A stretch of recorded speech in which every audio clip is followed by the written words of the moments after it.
Bless everyone present today, that each may be able to share his or her contributions and gifts. Grant good health and safety to loved ones left outside this room, and bestow peace and goodwill to all of us. We ask for the wisdom and grace to use our talents for the betterment of others.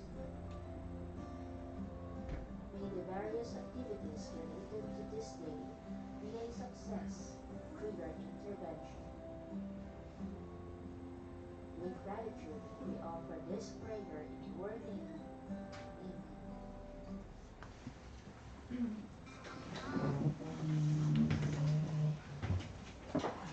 May we request the back secretariat to conduct a roll call and record attendance as the meeting is heavy for room. Good morning po. For today's private conference, the following are the attendees. Back Chairperson, Engineer Arman Ibarreta. Back Vice Chairperson, Engineer Philip Salvadora.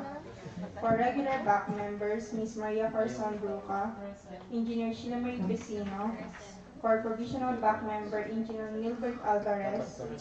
For end user representative, Engineer Jeffrey Olitokit. TWG Head, Engineer Diana Rose I. Gonzalez. For TWG members, Ms. Jasmine Erica Jacob, Engineer Mark Anthony Bayos, Engineer Balan Francis Villarreal, Engineer Siren Canyaso, Engineer Marie Ivy Saliva. For Back Secretariat Head, Engineer Maria Chini Legacion. For Back Secretariat members, Engineer Elizabeth Olieres, Ms. Dolores Casiao, yours truly, Micaela Mencero, and Engineer Poylan Herno. That's all po. Thank you. As per attendance, we have a quorum, so this private conference is now in order at 10:09 a.m. We are convened today, July 24, 2026, at Procurement Office, DPWH Camarines Sur 5th District Engineering Office, for private conference of 5 projects under GEA 2026. May we call on the TWG Head, Engineer Diana Rose Gonzalez, to discuss the contract data.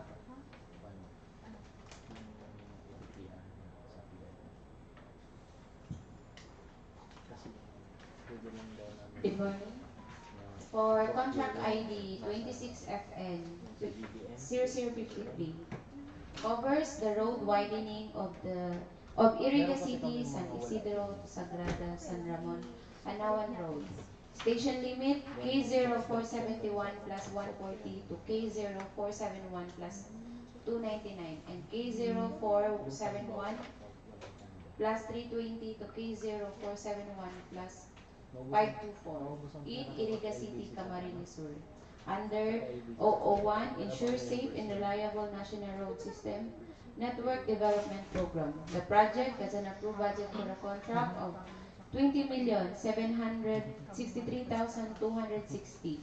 funded under GAA 2026 with a contract duration of 126 calendar days.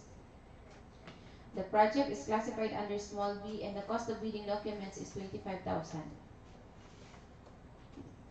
For contract ID 26FN0054, covers the preventive maintenance of Baao-Iriga City-Nabua Road. Station limit K0466 plus 00 to K0466 plus 693 and K0467 plus 363 to K0467 plus 555.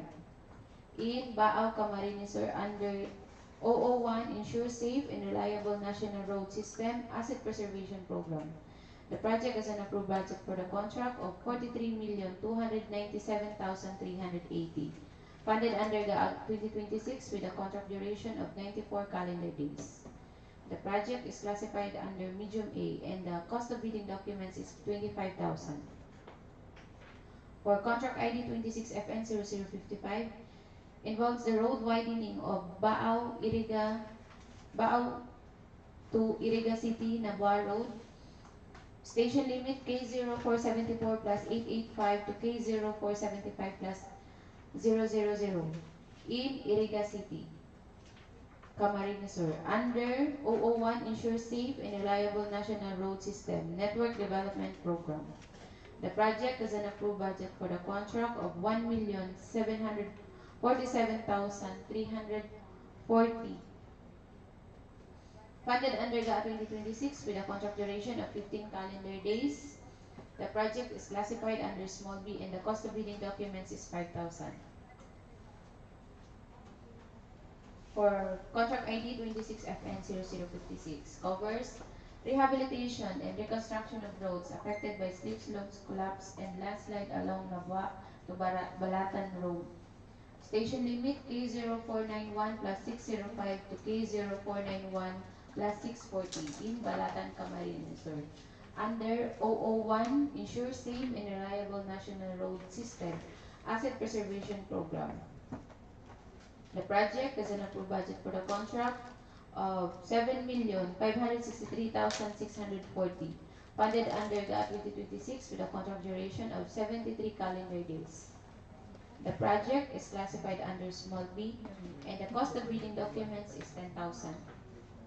And last, 26FN0057 covers the road widening of Iriga City to Masole Road with station limit of K0479 plus 402 to K0479 plus 603 in Iriga City, Camarines Sur, under 001 Ensure Safe and Reliable National Road System Network Development Program.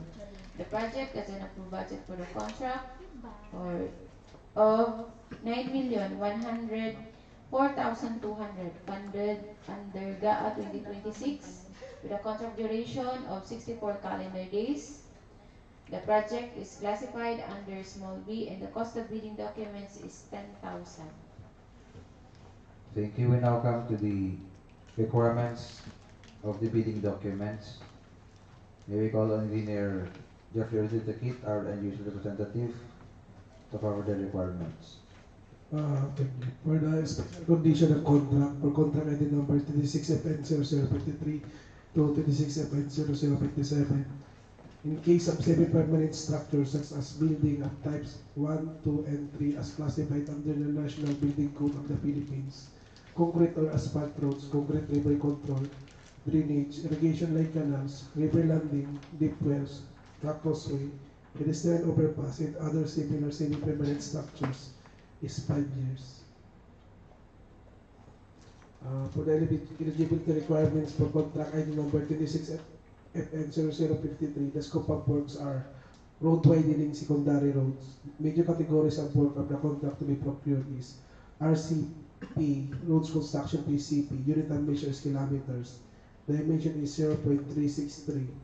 Cost estimate for its major category of work is 20,763,260 pesos. Similar major categories of work are RRP, Roads Rehabilitation PCP, and RCTP, Roads Construction Tunnel PCCP. For contract ID number 26FN0054, the scope of works are preventive maintenance, secondary roads, asphalt overlay. Medyo categories and work of the contract to be procured is RCA, roads construction asphalt. Unit of measure is kilometers. Dimension is 0.885. Cost estimate for its major category of work is 43,297,380 pesos. Similar major categories of work is RRA, roads rehabilitation asphalt. For contract item number 26FN0055, the scope of works are road widening secondary roads. Major categories of work of the contract to be procured is RCP, roads construction PCP, unit of measure is kilometers, dimension is 0.057. Cost estimate for major category of work is 1,747,340 pesos. Similar major categories of work are RRP, Roads Rehabilitation PCP, and RCTP, Roads Construction Tunnel PCP. For contract ID number 26FN0056, the scope of works are rehabilitation, reconstruction of roads with slip, slope, collapse, and landslide, tertiary roads. Major categories of work of the contract to be procured is RCSPS, roads construction, slope protection using structural measure, revetment, retaining structures, rock netting, concrete cream, shotcrete, MSA walls, gabions, riprap, masonry. Unit of measure is kilometers. Dimension is 0.035. Cost estimate for special category of work is 7,563,640 pesos. Similar major categories of work are FCSPS, flood control construction, slope protection using structural measure, revetment, retaining structures, wirenet. FCBPS, flood control construction, bond protection structure, and FCSP, flood control construction, shore protection. Next project, contract ID number 26FN0057. The scope of works are road widening secondary roads. Major categories of work of the contract to be procured is RCP, roads construction PCP, unit of measure is kilometers, dimension is 0.201. Cost estimate for major category of work is 9,104,200 pesos. Similar major categories of work are RRP, roads rehabilitation PCP, and RCTP, roads construction tunnel PCP.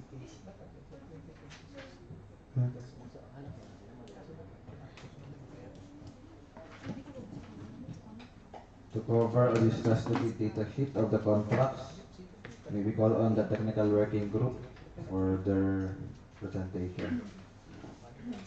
Thank you, Sir Arman.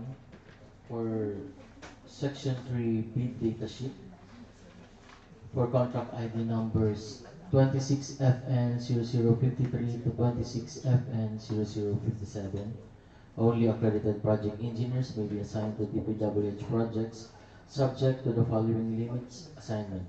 For regional or district offices, for PE1, limits of assignment, 10 contracts located within the same province for simultaneous assignments, each costing more than 150 million. For PE1,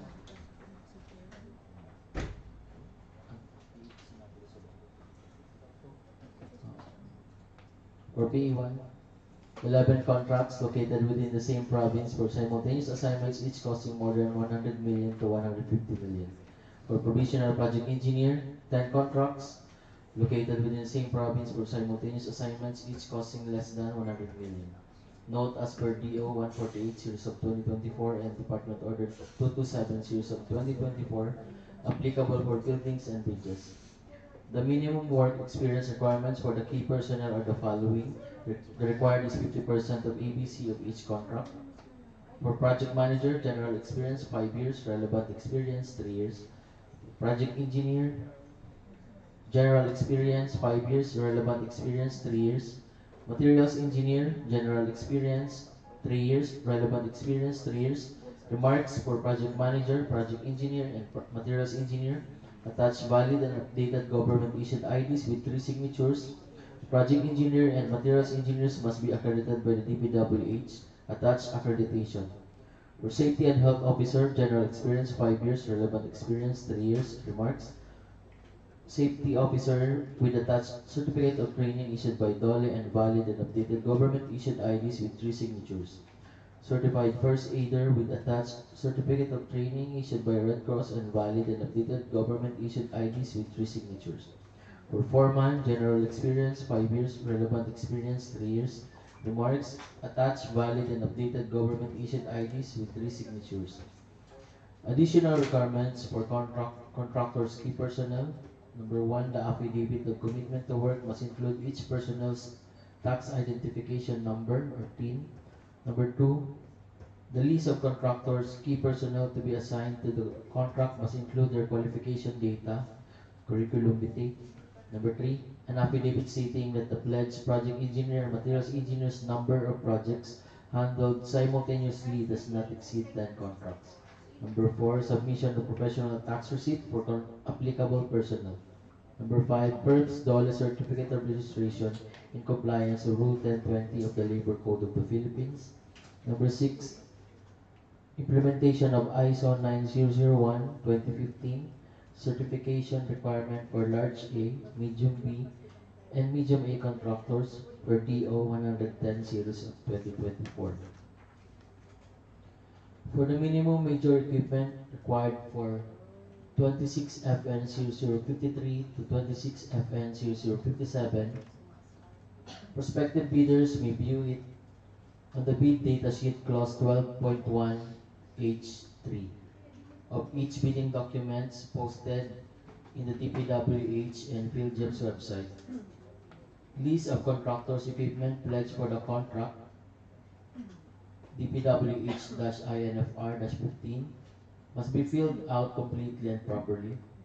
Submitted proof of ownership must specify and indicate the model, year, capacity, performance, size, plate number, motor number, body number, chassis serial number, engine serial number, specific location and condition per Department Order 58 Series of 2012. The contractor is required to provide proofs of ownership and other supporting documents for equipment owned, lease, agreement for equipment to be leased, and or under purchase agreement. Must also submit certificate of availability of equipment from the equipment lessor or vendor for the duration of the project. Accreditation of asphalt and Portland cement concrete batching plants in the procurement of contracts for infrastructure works shall be imposed pursuant to DO number 253 series of 2003.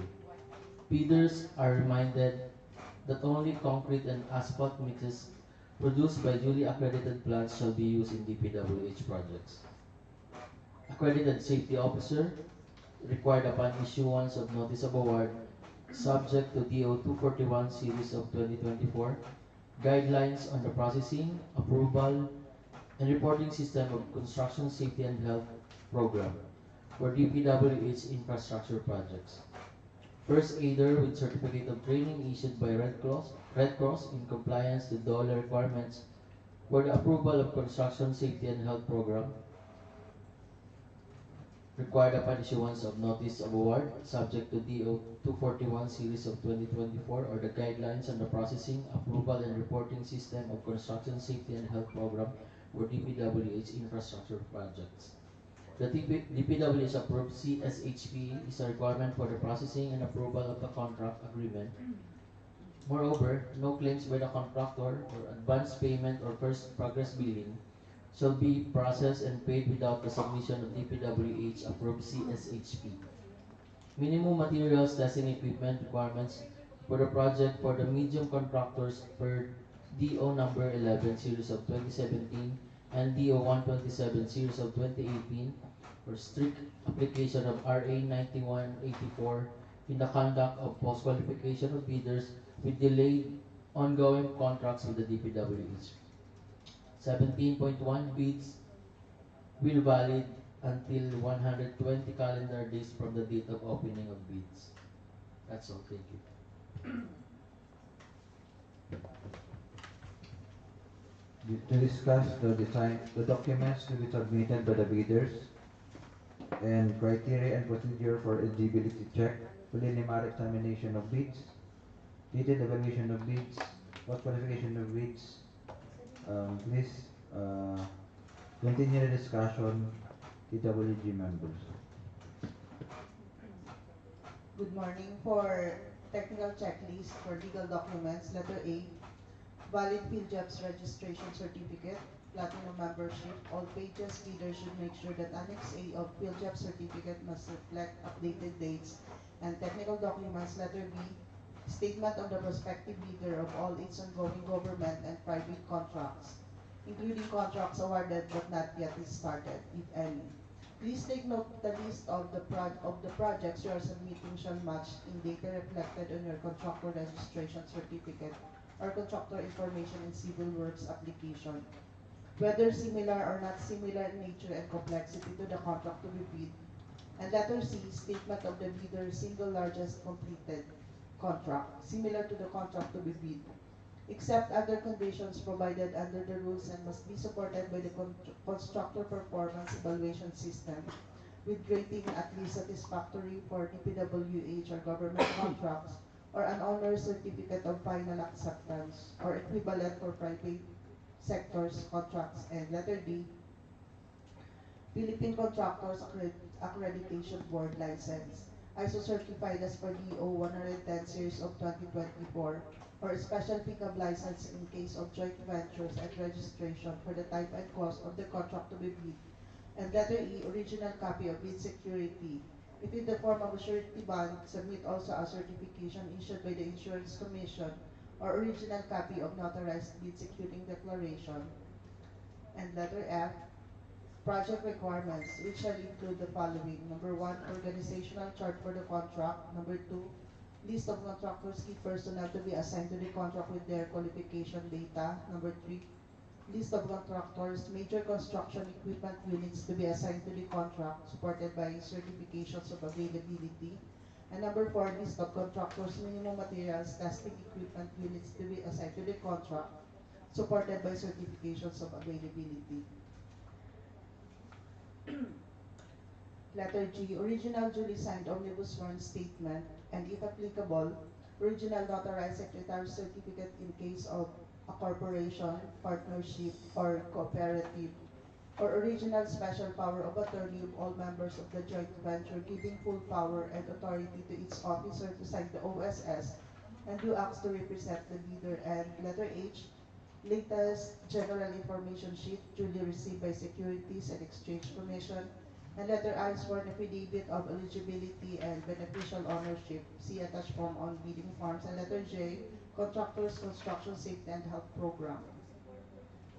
Letter K, if applicable, straight line diagram for DO 246 series of 2024 annexes A-3 and B-5A to D. And letter L, accredited contractors, consultant project engineer as per DO 148 series of 2024 and DO 227 series of 2024 applicable for buildings and bridges. And letter M, certification of accredited asphalt and Portland cement concrete batching plants.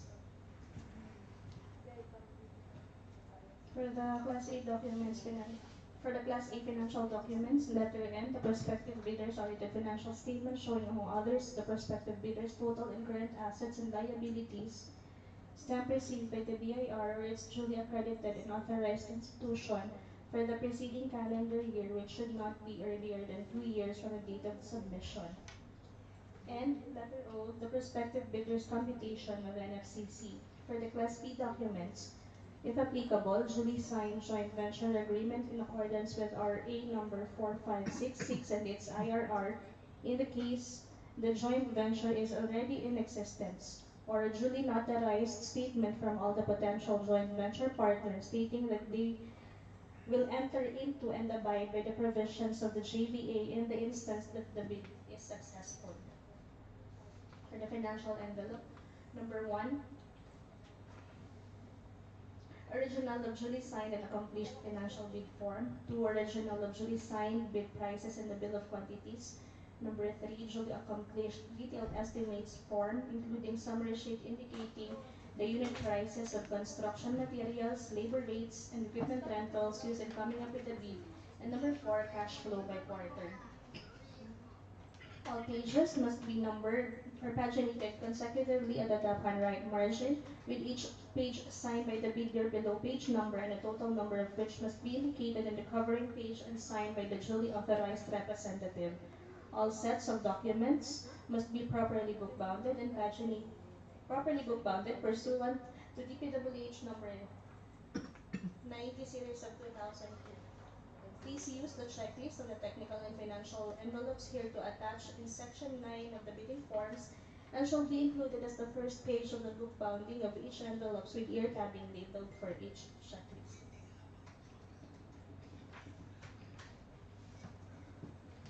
For the criteria and procedure for the eligibility check, preliminary examination of bids, detailed evaluation of bids, post-qualification and award. Bidders should have completed within 10 years from the date of submission and receipt of bids a contract similar to the project. The description of an eligible bidder is contained in the bidding documents, particularly in Section 2 of ITB. Bidding will be conducted through competitive bidding procedures using a non-discretionary pass or fail criterion as specified in the IRR, otherwise known as the New Government Procurement Act. The contract shall be awarded to the lowest calculated responsive bidder or LCRB, who was determined as such during the post-qualification. Bidding is restricted to Filipino citizens or sole proprietorship, cooperatives, and partnership or organizations with at least 60% interest or outstanding capital stock belonging to citizens of the Philippines. All bids must be accompanied by a bid security in any of the acceptable forms in the amount stated in the ITB Clause 16. For the eligibility check, the BAC will determine the eligibility of the bidders based on the PhilJEP's registration under Legal Aid documents, which should be maintained current and updated, including that of the Civil Works application, which focuses on the NFCC, work experience, or single largest completed contract, similar to the contract project for bidding at hand.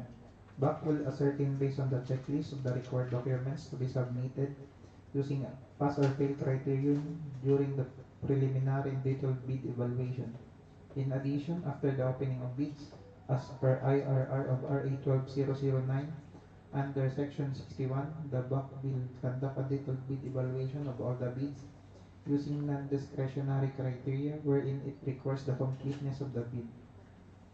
For the post-qualification, the bidders were advised to read Department Order Number 127 Series of 2018 and other issuances relative to this matter, since the BAC will be very keen and strict on the conduct of post-qualification process, considering that the concerned officials or employees, including the concerned BAC members, will be liable to the administrative penalties if this directive will not be followed. Then 10 calendar days upon receipt of the notice of award, the contractor must comply the documents needed on the notice of award for the issuance of contract agreement. In accordance with Section 52.6 of the RA 12009 IRR, the procuring entity can reassess a bidder's qualification at any stage of the procurement process if there are reasonable grounds to believe that a misrepresentation has been made by the said bidder or there has been a change in the bidder's capability to undertake the project from the time it submitted its eligibility requirements. If any false information or changes affecting eligibility are found, the bidder shall be disqualified from obtaining an award or implementing the contract, as the case may be, subject to the applicable rules under this IRR.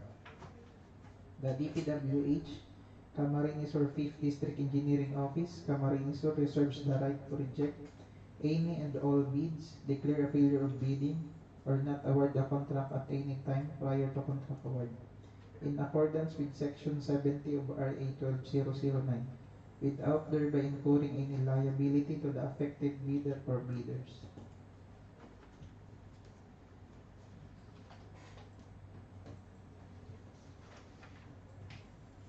Additional reminders. Prescribed policy in the procurement of contracts for infrastructure works, goods, and consulting services shall be imposed pursuant to DEO number 35 series of 2008, as amended by DEO number 28 series of 2024. Bidders are reminded on different offenses and penalties provided for in the revised IRR of RA 9184 and on the provisions governing the imposition of administrative sanctions for contractors who tend to defeat the purpose of competitive bidding, except for valid reasons pursuant to DEO number 28, series of 2024. Classification of offenses that triggers the three-strike policy and exceptions. Number 1, withdrawal from the bidding process, submission of non-participation letter, or failure to submit a bid after purchasing the bid documents. Number 2, submission of late bids without valid reasons as determined by the BAC. Number 3, submission of patently insufficient bid. Enforcement and penalties. If a bidder commits any of the three major offenses or acts listed above 3 times within a year, starting from the approval date of the resolution recommending the imposition of strike 1 or first warning, which is counted as day 1 through day 365, and if these three offenses are of similar or identical nature, it will trigger the enforcement of the stipulated administrative penalty. Suspension from participating in all DPWH procurement activities and entering into contract with any DPWH procuring entity.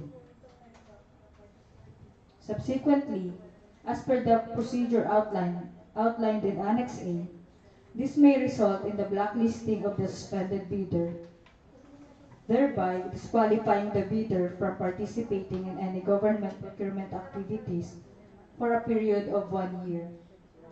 In conjunction with blacklisting, the bidder will also face bid security forfeiture and must comply with the enforcement of the bid securing declarations conditions. For the schedule, a complete set of bidding documents may be acquired by interested bidders on July 15 to August 6, 2026 until 9 a.m. only, from the address given below in the invitation to bid, and upon payment of the applicable fee for the bidding documents pursuant to the latest guidelines issued by the GPPB in the amount stated also in the invitation to bid. It may also be downloaded free of charge from the website of the Philippine Government Electronic Procurement System or PhilJEPS and the website of the procuring entity, provided that the bidders shall pay the applicable fee for the bidding documents not later than the submission of their bids. Bids must be duly received by the Bids and Awards Committee Secretariat through manual submission at the address indicated below, or online or electronic submission through Camarines Sur 5 at dpwh.gov.ph as indicated below on or before August 6, 2026 until 10 a.m. only. Late bids shall not be accepted. Bid opening shall be on August 6, 2026 at DPWH Camarines Sur 5th DEO, Santa Teresita Baao, Camarines Sur, and or live streaming via YouTube channel at m.youtube.com/@dpwh.camarinesur5deo. Bids will be opened in the presence of the bidders' representatives who choose to attend the activity.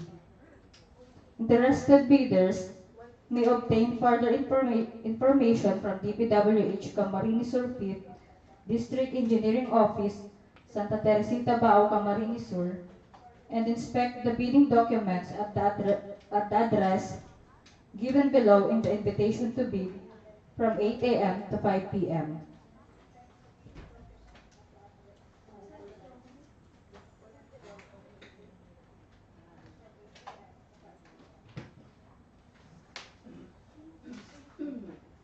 Is there any questions or clarifications or comments from the BAC members, WG and BAC Secretariat, and other participants of this pre-bid conference? Hearing none.